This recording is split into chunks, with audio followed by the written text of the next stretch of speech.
유튜브라든지 일부 언론 매체들에서 원화 가치가 이렇게 급락을 하고 한국은행이 너무 유동성 공급을 터무니없이 많이 이렇게 풀어나가지고 주장을 계속해서 되풀이를 하고 있어요.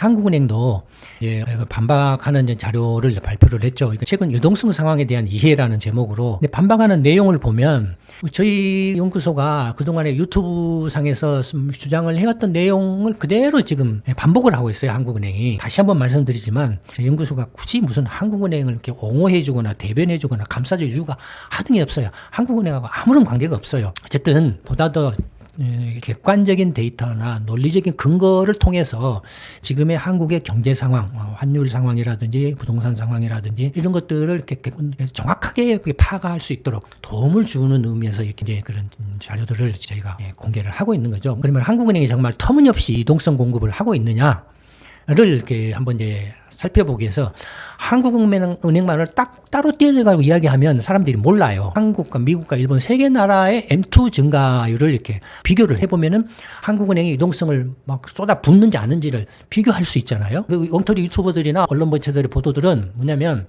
실물 경제를 전혀 생각을 안 하는 거예요. 안 하고 그냥 밑도 끝도 없이 한국은행이 돈을 막 풀어넣기 때문에 원화환율이 폭등이 그냥 범인 찾기 만 하는 거예요.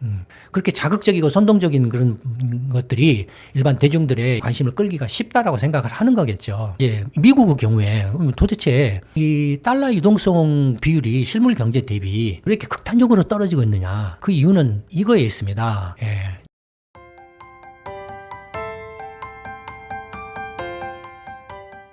안녕하십니까. 김광수 경제연구소의 김광수 소장입니다.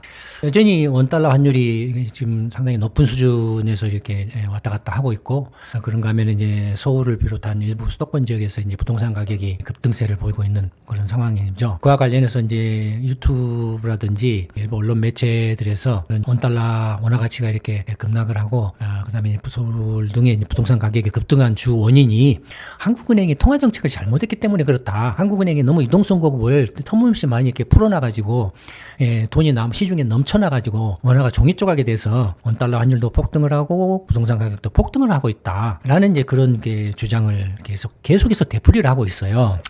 그와 관련해서 이제 뭐 그 우리 연구소도 이제 유튜브 영상을 통해서 이렇게 그에 대한 논리적인 객관적인 근거를 제시를 하면서 논리적인 반박을 이렇게 하고는 있습니다만 어쨌든 뭐 그런 것과 관련해서 한국은행도 이제 반박하는 이제 자료를 발표를 했죠. 최근 유동성 상황에 대한 이해라는 제목으로 한국은행이 이제 2025년 12월 16일 자니까 자료를 냈죠. 그래서 이제 뭐에 대해서 반박하는 했냐면은 최근에 이제 뭐 수도권 아파트 가격이 이제 상승세가 계속되고 원달러 환율이 이제 꾸준히 상승을 해서 지금 이제 1,400원대 후반 수준에서 계속 지금 고공행진을 하고 있는데 이것이 일부 이제 유튜버들이나 언론 매체들에서 M2 증가율이 너무 높아가지고 시중의 유동성이 과도하게 풀렸기 때문이다라고 이렇게 주장을 했는데 정말로 그러냐? 그렇지 않다라고 반박하는 이제 그런 이제 보도 자료를 냈어요.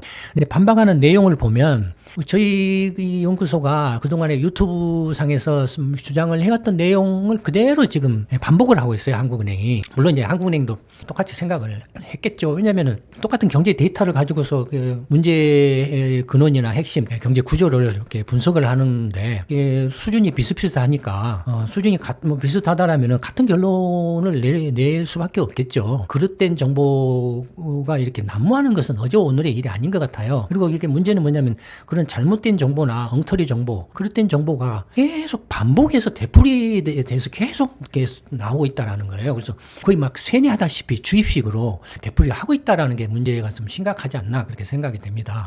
저희 연구소가 이제 그런 것들에 대해서 이전에 뭐 금값 폭등이라든지 비트코인이라든지 하는 이제 가상 화폐 같은 거라든지 그런 문제점들에 대해서도 이제 지적하는 그런 영상들을 만들어서 반론을 하기도 했고, 그다음에 이제 그게 원달러 환율이 폭등한 게 한국은행이 돈을 많이 풀어서 뭐 했다라고 막 주장들을 했는데 한국은행이 돈을 많이 풀어낸 게 아니고 팬데믹 이후에 한국이 해외 주식 투자가 폭증을 한 데 기인한다. 일부는 뭐 심지어는 한국이 뭐 외환보유고가 4천억 달러 밑으로 내려가면 또 제2 IMF 사태 달러 부족해가지고 IMF 사태에 직면할 거다. 그러는 황당무계한 주장들 유튜브나 막 언론들에서 보도가 나오고 황당한 그런 것들이 난무를 해서 저희 연구소가 이제 그에 대한 반박을 하기 위해서 이런 유튜브 영상을 만들었잖아요. 그래서 한국이 달러가 없어서 외환위기가 생길 가능성은 달러가 없어서 이렇게 외환위기가 생길 가능성은 없고 이미 민감을 포함해서 달러 보유액이 1조 1천억 달러를 넘어갈 정도로 어마무시하다. 그러니 제2 IMF가 일어날 일은 집짓거리만큼도 없다. 문제는 뭐냐면은 이게 개인 투자자든 뭐 기관 투자자든 국민연금이든 이런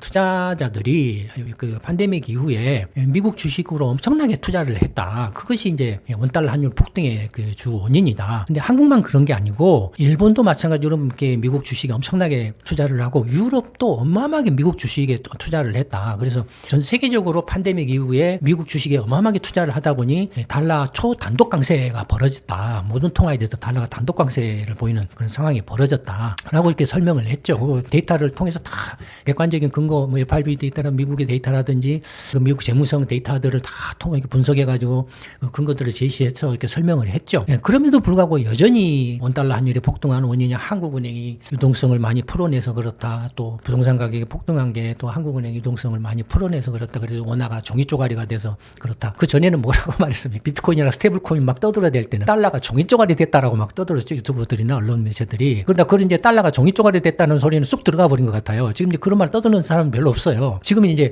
원화가 종이 쪼가리 됐다는 말을 떠들어요. 근데 어쨌든 그런 그 엉터리 주장들이 달리 그 중에서도 한국과 중국이 아주 극심한 것 같아요. 엉터리 유튜버들이. 이제는 그런 엉터리 주장들이 난무를 하게 되면 결과적으로는 개인 투자자가 됐든 일반인이 됐든 그런 엉터리 주장에 현혹돼가지고 휩쓸려가지고 잘못된 투자를 한다든지 잘못된 의사결정을 하게 되면은 결국에는 그 개인 투자자들이나 일반인들이 피해를 볼 수밖에 없다 이거예요. 피해를 보면 엉터리 유튜버들이나 언론 매체들이 그 피해를 보상을 해주냐 이거예요. 그렇지 않잖아요. 그게 문제죠. 물론 이 엉터리 주장이나 근거 없는 잘못된 주장들이 어떤 정치적인 이해관계, 정치적인 선동과 막 맞물려 있는 경우도 있고, 그 다음에 또 하나는 그런 엉터리 주장이나 잘못된 주장에 대해서 경제적인 보상을 해준다라는 게 문제예요. 이게 유튜브라든지 SNS상에서 구독자 수나 조회수가 많이 늘어나면, 왜냐하면 이게 엉터리 주장이 선동적이고 자극적으로 이야기를 해요. 막 정부가 잘못됐다, 뭐 한국은행이 잘못됐다, 막 이런 식으로 근거 없는 이제 주장이나 공격을 해요. 논리적인 근거나 객관적인 근거를 제시를 하고서 정부의 정책에 잘못된 점이나 중앙은행의 잘못된 점을 지적하는 건 그거 환영할 만한 일이죠. 그렇지만 그렇지 않은 엉터리 주장, 그냥 이게 선동적이다 보니까 일반인들이 휩쓸리기가 쉬워요. 근데 결과적으로 그런 사람들이 이른바 이제 구독자 수나 조회수가 많다고 그래가지고 인플루언서라고 불리죠. 물론 상당히 그 선의에 또는 긍정적인 의미에 영향을 미치는 인플루언서도 있지만 그렇지 않는 인플루언서도 적지 않은 것 같아요. 어쨌든 지금 이제 한국은행이 다시 이렇게 한국은행 유동성 폭증이 원화를 종이 쪼가리로 만들고 그래서 원달러 환율이 이렇게 고공행진을 하고 서울 등의 부동산 가격이 다시 급등을 하고 있다라는 것이 근거가 없다라고 반박을 했는데.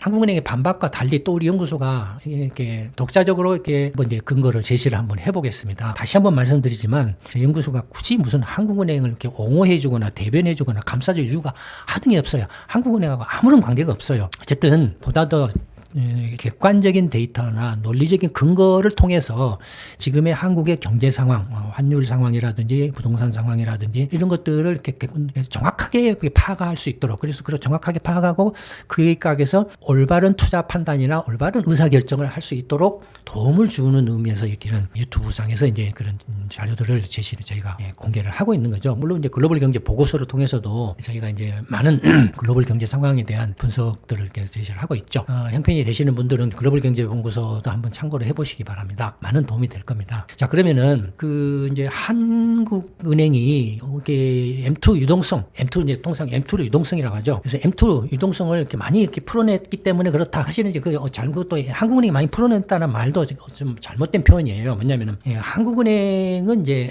본원 통화를 공급을 하죠. 번호 통화라고 하죠. 화폐를 찍어내는 거, 화폐 찍어내는 거하고 지중금을 공급을 하죠. 지중금을 한국은행이 이른바 이제 신용을 공급을 하죠. 한국은행이. 그 다음에 이제 한국은행이 공급해준 돈을 가지고 이제 시중은행이 그걸 이제 돌리죠. 뭐 5바퀴를 돌리든 10바퀴를 돌리든 뭐 20바퀴를 돌리죠. 돌리는 횟수에 따라서 이제 M2 이른바 이제 유동성이 늘어나죠. 그러니까 유동성이 증가는 물론 한국은행이 그 유동성 조절을 하는데 영향을 미치기도 합니다만 유동성 증가에 이제 이제 핵심은 사실은 시중은행들이죠. 시중은행들이죠. 시중은행들이 얼마큼 신용 창출을 하느냐에 달려 있는 거죠, 사실은. 지금 이제 논란이 한국은행이 지금 유동성 공급을 너무 많이 해가지고 원화가 종이 쪼가리가 돼서 원달러 환율이 지금 막 이제 1,400원대 후반에서 고공행진을 하고 있고 서울 지역에서도 이제 부동산 가격이 다시 급등하고 있다. 그런 이제 막 주장들을 이렇게 막 계속 되풀이해서 하고 있는데 그러면 한국은행이 정말 터무니없이 유동성 공급을 하고 있느냐를 이렇게 한번 이제 살펴보기 위해서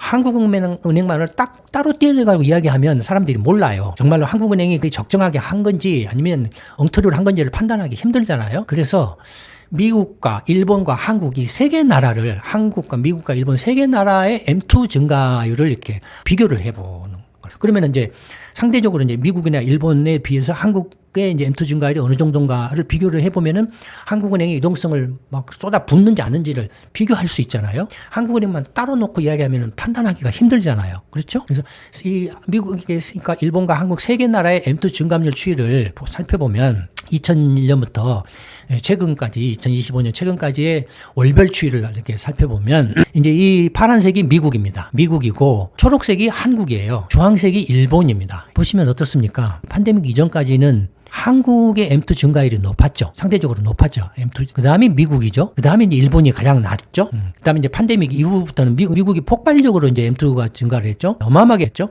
그러다가 팬데믹 끝나고 다시 쭉 급감을 했죠. 미국이. 최근에 이제 2024년, 2025년 올해 들어와서는 어떠냐? 올해 들어와서는 M2가 한국이 이제 8% 정도 되고 미국이 한 5% 정도, 일본이 한 2% 정도 이렇게 되는 거죠. 전년 동월 대비로 가장 최근월이 증가율이 이렇게 됐다 이거예요. 그러면 최근월로 보면은 한국이 가장 높죠. 미국이나 일본에 비해서 한국이 가장 높죠. 그러니까 한국의 M2가 되게 너무 이렇게 다른 미국이나 일본에서 훨씬 높으니까 이게 한국은행이 막 원화를 찍어낸 거야. 그렇기 때문에 원화 가치가 종이 쪼가리가 되고 원달러 환율이 폭등을 한 거야. 그 다음에 부동산 가격도 폭등을 한 거야. 만약에 그런 주장이라면 2021년 요때는 어땠습니까? 2021년, 22년 요때는 더 높았죠. 더 높았죠. 한국이 지금 한국의 지금 M2 증감률이 거의 13%에 달했죠. 그렇죠? 그 다음에 그 글로벌 금융위기 때는 15%를 넘었고, 그 다음에 이제 2023년 이때는 15% 달했죠. 그렇죠? 그러면 이런 때도 원화가 종이 쪼가리가 돼야 되지 않습니까? 이때도 똑같은 논리로 이야기를 한다면 지금 8%는 사실 높지가 않아요. 역사적인 추세로 보면 그렇게 높은 수준이라고 보기는 힘들어요. 첫 번째가 역사적인 추세로 보면 그 다음에 미국이 지금 쭉 그 5% 한국보다 낮지만 사실은 이게 이제 전년 동월 대비 증감률로 이렇게 해놨기 때문에 이렇게 나타난 거지. 이 팬데믹 이후부터 평균 이게 전체를 누적으로 평균시켜 보면은 또 이야기가 달라요. 이때는 폭발적으로 미국의 M2가 증가를 했잖아요. 그렇잖아요. 그러면은 요만큼을 떼어놓고 와서 여기다가 마이너스 기간을 메꿔놓는다고 하더라도 미국의 M2 증가율이 팬데믹 이후에 더 높아요. 한국보다. 이전 동영상에서도 설명을 해드렸죠. 팬데믹 이후의 M2 증가율을 비교하면 한국이 일본이나 미국보다도 훨씬 더 낮다. 유럽이나 한국의 M2 증가율이 2020년을 기준으로 했을 때 그 누적치로 보면은 낮다라고 말씀을 드렸죠. 증가율이. 그러니까 어느 타이밍을 놓고서 비교를 하느냐도 문제예요. 2025년 이것만 달랑 떼놓고 보고서 그래서 한국의 그 유동성이 폭증을 해가지고 그래서 원달러 환율이 폭등을 했다. 말도 안 되죠. 2023년에도 원달러 환율이 한번 뛰었어요. 그때 이때는 어떻습니까? 한국은행의 유동성 그 M2 증감률이 감소를 했죠. 굉장히 낮은 상태죠. 뭐 일본하고 비슷선수였고 미국이 이제 급감을 했고. 근데 미국이 또 이렇게 유동성이 급감한 것은 인플레가 폭등을 해가지고 이렇게 또 이때 어마어마하게 풀어놓은 돈을 이렇게 회수를 하는 그런 과정이죠. 그러니까 한국하고 미국을 이렇게 같이 놓고 또 비교를 이렇게 이야기를 하면 안 되죠. 이렇게 이것만 딱 떼어내가지고 한국하고 미국, 일본을 비교해서 한국이 제일 높기 때문에 한국은행이 막 유동성을 풀어낸 것이 원달러 환율 폭등의 원인이고 부동산 가격 폭등의 원인이야라고 주장하는 것은 엉터리죠. 설득력이 없죠. 그렇잖아요. 적어도 그 경제 구조가 구조적으로 변한 시점으로부터 비교를 해봐야죠. 그러면 이 경제 구조가 구조적으로 변한 시점은 2020년 팬데믹을 기점으로 해서 경제 구조가 변했다라고 할 수 있죠. 그럼 2020년을 기점으로 해서 비교를 해봐야 되죠. 구조를. 그렇죠? 누적 평균 증감률을 치면은 미국이 더 높아요. 한국보다. 그 다음에 한국은행이 이제 주장하기를 이 한국은행이 계산하는 M2 통계로 발표하는 M2에는 미국 FRB가 발표하는 M2하고는 다르다. 어떤 점이 다르냐면은 ETF가 한국 경우에는 들어가 있다. 미국에는 ETF가 안 들어가 있다. 근데 그 ETF를 빼면 한국이 미국하고 똑같은 기준으로 하기 위해서 ETF를 그 M2에서 빼면은 거의 미국하고 비슷하다. 이게 이제 수정 ETF를 뺀 M2 증감률을 나타내요. 거의 이제 미국하고 비슷하다. 별 차이 없다라고 이렇게 이제 주장을 해요. 쓸데없는 주장이죠.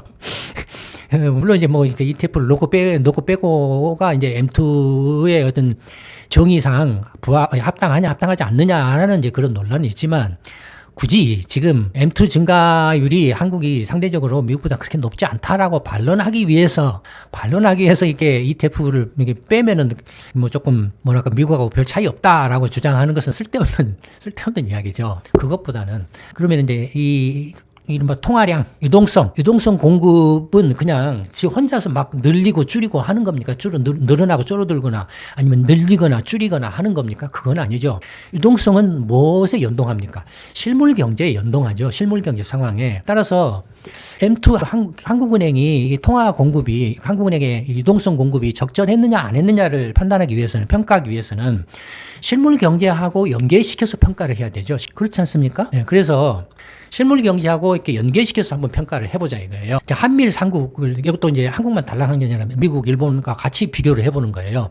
그래서 GDP 대비 M2 유동성 공급량의 비중을 한번 비교를 해보자 이거예요. 해보면 명목 GDP 대비 그러니까 실물 경제 규모 대비 M2 비중을 보면은 이 주황색이 일본이고 초록색이 한국이고 파란색이 미국이에요. 보시면 경제 규모 대비 그러니까 명목 GDP 대비 일본이 가장 높죠. 지금 그 M2 유동성 공급이 가장 높죠. 그다음에 한국이 그 중간 정도 되고 미국은 계속 지금 유동성 공급이 줄어들고 있죠.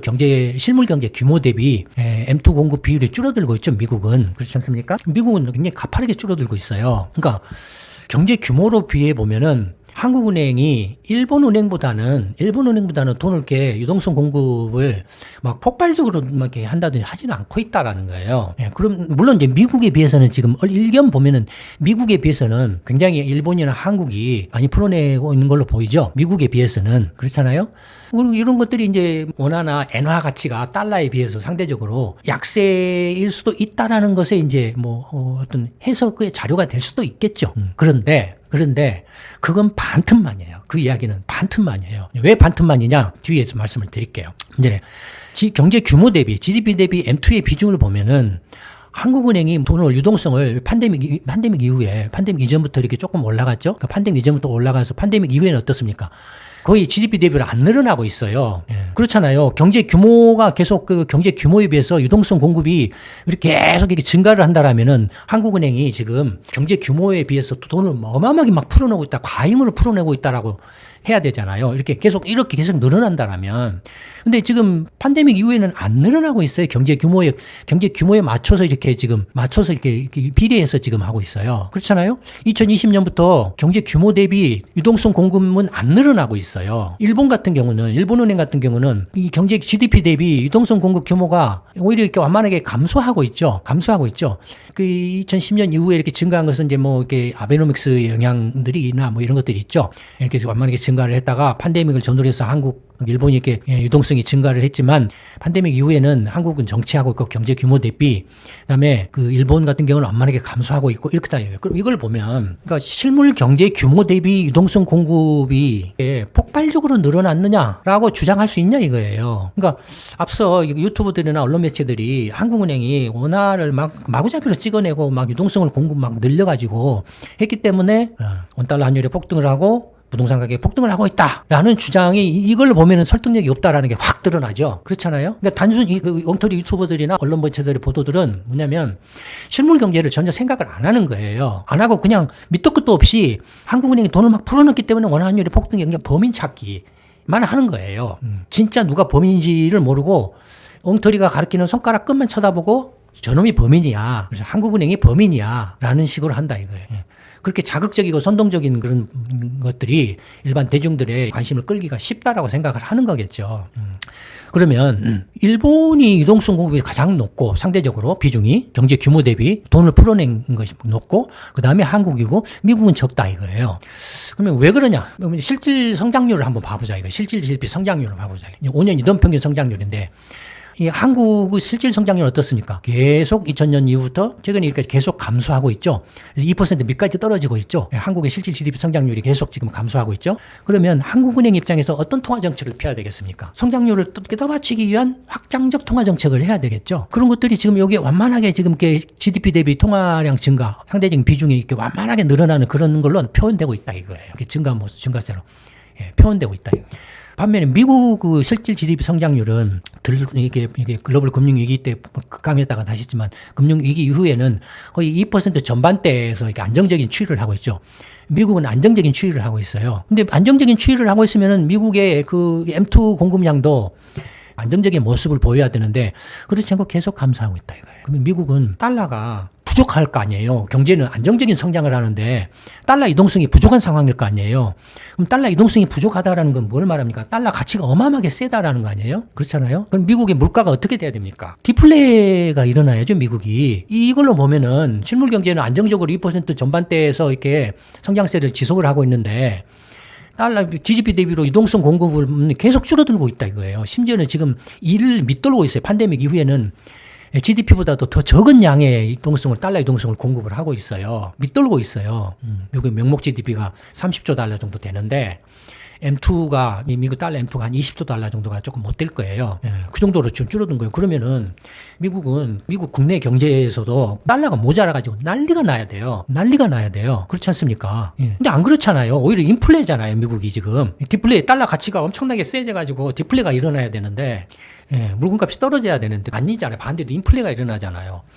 이건 지금 미국은 뭔가 다른 사정이 있다라는 거예요. 이렇게 GDP 대비 M2 유동성의 그 공급 비율이 계속 감소하는 것은 다른 이유가 있다라는 거예요. 그럼 어떤 이유가 있을까요? 미국의 경우에. 그러니까 보시는 것처럼 넘어가기 전에 일본은 어떻습니까? 성장률이 1% 미만이죠. 지금 대체적으로. 그러니까 성장률이 낮으니까 어떻습니까? 어떻게 쓰는 엔화를 막 공급을 늘려서라도 경기를 부양하려고 하겠죠. 그러니까 일본이 한국보다도 GDP 대비 유동성 공급 비중이 높은 거예요. 실물 경제가 한국보다 더 안 좋으니까 통화량을 더 늘려서라도 경기를 부양하겠다라는 그런 정책적인 의도가 반영된 거죠. 한국의 경우에도 아까 말씀드린 것처럼 성장률이 계속 하락하고 있기 때문에 그 성장률 하락세를 어떻게 해서든지 조금 이렇게 막기 위해서 완만하게 이렇게 유동성 공급을 늘려가고 있는 정도죠. 다만 팬데믹 이후에는 그게 멈춰 있죠. 이제 미국의 경우에 도대체 이 달러 유동성 비율이 실물 경제 대비 달러 유동성 비율이 왜 이렇게 극단적으로 떨어지고 있느냐. 그 이유는 이거에 있습니다.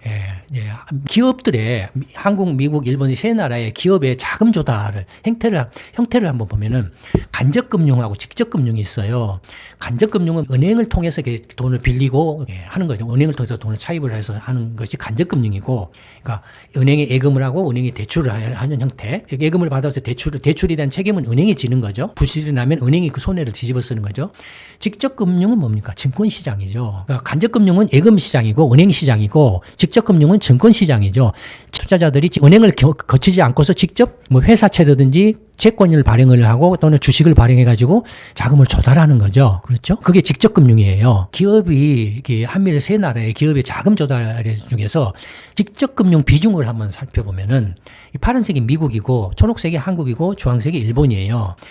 보시면은 2000년부터 미국의 기업들의 직접금융 자금 조달에서 직접금융 비중이 40%를 넘어요. 40% 선이에요. 거기에 비해서 한국 기업들의 직접금융 비율이 보면은 2014, 15년 무렵까지는 한 35% 정도 전후였다가 2015년 이후부터 쭉 감소해가지고 최근에는 25%까지 떨어지고 있어요. 그래서 미국하고 15% 정도 차이 나요. 그러니까 기업들이 자금 조달을 어떻게 하느냐? 미국은 은행에서 조달을 안 해요. 은행에서 안 빌려요.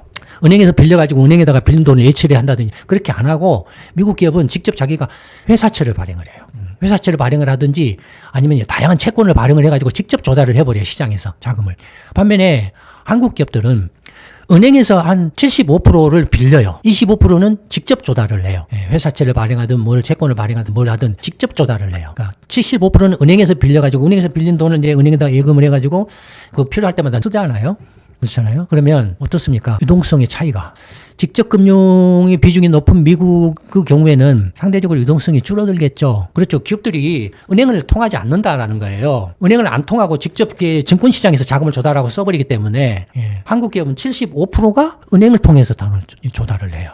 일본 기업들은 85%가 은행을 통해서. 그러니까 일본은 이 은행이 금융의 중심이에요. 미국은 이제 직접 금융 비중이 세계에서 가장 높은 나라예요. 주식이나 증권 시장 비중이, 채권 시장의 비중이 가장 높은 나라예요. 이런 것이, 그러니까 일본은 기업들이 대부분 은행에 의존을 하고 있기 때문에 자금 조달을 경제 규모 대비로 유동성 비중이 높을 수밖에 없어요. 상대적으로. 한국도 미국에 비해서 높을 수밖에 없어요. 반면에 미국은 계속 이렇게 이 GDP 대비 유동성 비율이 떨어지는 이유가 자금 조달을 증권시장에서 직접 조달을 해버리기 때문에 그래서 은행을 통한 비중이 작아지기 때문에 절대적으로 작아지기 때문에 줄어든다라는 거예요. 이 미국의 그 GDP 대비 유동성 공급 비중이 이렇게 줄어드는 이유를 이해하시겠습니까?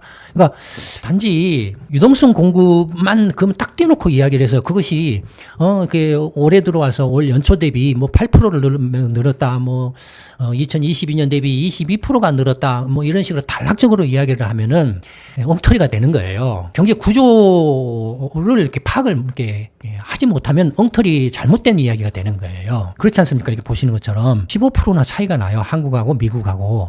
일본하고는 거의 한 10% 차이가 나요. 일본하고는. 한국이. 그러니까 한국이 상대적으로 점점 한국도 이제 어떤 면에서 보면은 직접 금융 비중이 높았다가 지금 이제 간접 금융 비중이 지금 높아지는 쪽으로 오고 있는데, 과연 이게 이제 바람직한 모습이냐, 라는 것에 대해서는 이제 이른바 이제 정책적인 면에서 이제 한국의 이제 금융산업의 경쟁력을 강화를 해야 된다라고 했을 때 간접금융과 직접금융을 놓고 간접금융을 어떻게 하고 직접금융을 어떻게 하고 그래서 간접금융과 직접금융의 전체 구조를 어떻게 만들어가고 하는 것이 한국의 금융산업의 경쟁력을 강화하는 방법이 될 것인가 그런 관점에서 이제 논의를 해야 되겠죠. 그러니까 이렇게 직접금융 비중에서 이제 간접금융 금융 비중이 10%포인트 떨어진 것이 이런 식으로 반영이 되는 것일 수도 있죠. 은행에 대한 의존도가 높아져서 기업들의 자금 조달이. 그렇지 않습니까?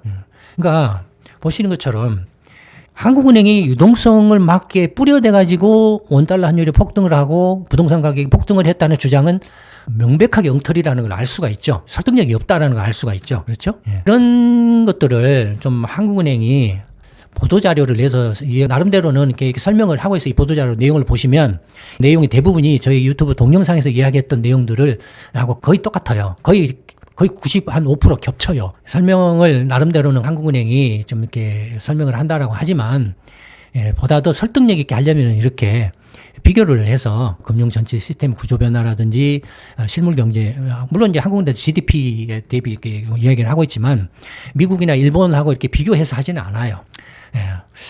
하여튼 다시 한번 이른바 원달러 환율의 폭등 또는 그 부동산 가격의 폭등이 한국은행 유동성 공급을 폭발적으로 늘렸기 때문에 그렇게 일어난 거다라는 것이 엉터리 주장이라는 것에 대해서 다시 한번 이제 설명을 해드렸습니다. 오늘 동영상 촬영은 이걸로 마치도록 하겠습니다. 감사합니다.